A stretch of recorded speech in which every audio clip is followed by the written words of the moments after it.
என்ன ஒரு கானம்! இந்த கானத்தை இந்த பகுதியில இதுவரைக்கும் காணம் ஐயா.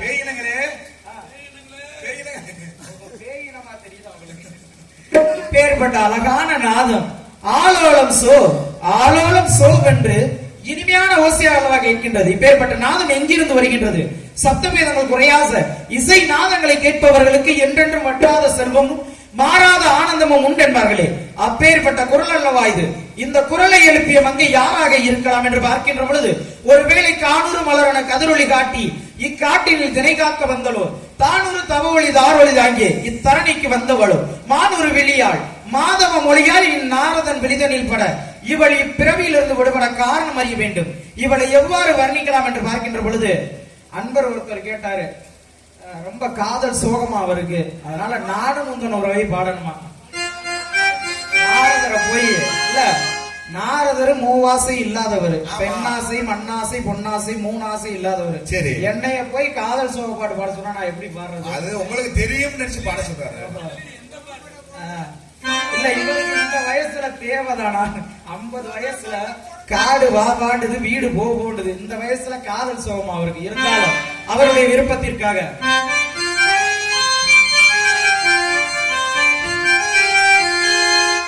நானும் உந்தன் உறவை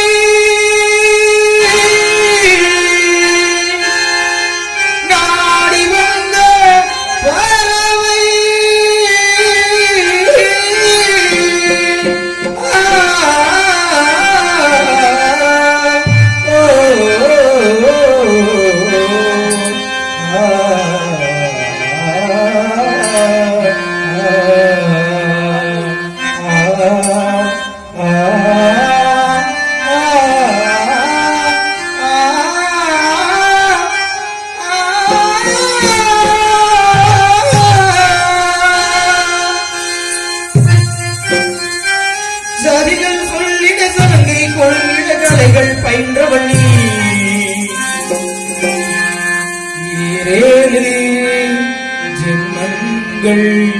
எடுத்தாலும் முனை சேருவே ஈராறு ஈரங்கள் மனைவாசல் தனை மூடுவே உருவானது நல்ல சிவரஞ்சனி உனக்காகத்தான் இந்த கீதாஞ்சலி ராகங்களில் ஆராதனை உயிரும் உடலும் நானும் முந்தன் உறவை நாடி வந்த பறவை தேடி வந்த வேலை என செய்த வேலை சிறகுகள் உடைந்ததடி ஒரு அடைந்ததடி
செய்து விட்டாங்க. கைதட்டி உற்சாகப்படுத்திய அத்துணை நல்ல உள்ளங்களுக்கும் மனமார்ந்த நெஞ்சார்ந்த நன்றிகளை தெரிவித்துக் கொண்டு, ஏன்னா இன்னைக்கு வந்திருக்கோம் அப்படின்னா ஒரு விதமான கருத்தாக தெரிவிச்சுட்டு போனோம். அதனால அயல் நாட்டுல நடந்த ஒரு நிகழ்வு, என்ன நிகழ்வு அப்படின்னா, இப்ப ஒரு வயதான தாயாகப்பட்டவனால எந்த ஒரு செயலும் தாய்மார்களும் முக்கியமா கவனிக்கணும்.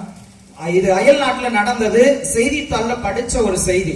என்ன செய்தி அப்படின்னா, ஒரு தாயாகப்பட்டவளுக்கு வயது முதிர்ந்துருச்சு, அந்த தாயினால எந்த ஒரு செயலும் செய்ய முடியாது அப்படின்னு மகனாகப்பட்டவன் நினைச்சிட்டான். அப்படின்னா அந்த மகனே மருமகளுடைய பேச்சை கேட்டு அந்த தாயை எங்க கூட்டி போவானா, மலை உச்சிக்கு கொண்டு போயிருவானா.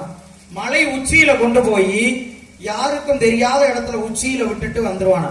அந்த தாயாகப்பட்டவன் அந்த மலை உச்சியில கிடந்து தாகத்தினாலையும் பசியினாலையும் தவித்து அங்கே இறந்து போயிடுவாளாம். இது நடந்துகிட்டு இருக்கக்கூடிய ஒரு நிகழ்வு. இப்படித்தான் பாருங்க, ஒரு மகனாகப்பட்டவன் மனைவியினுடைய பேச்சை கேட்டு தன்னுடைய தாயை தோல்ல சுமந்துட்டு போறேன். ஏன்னா அந்த தாயினால கால் நடக்க முடியாது, அதனால தோல்ல சுமந்து கொண்டு மலை உச்சிக்கு கொண்டு போறான். கொண்டு போக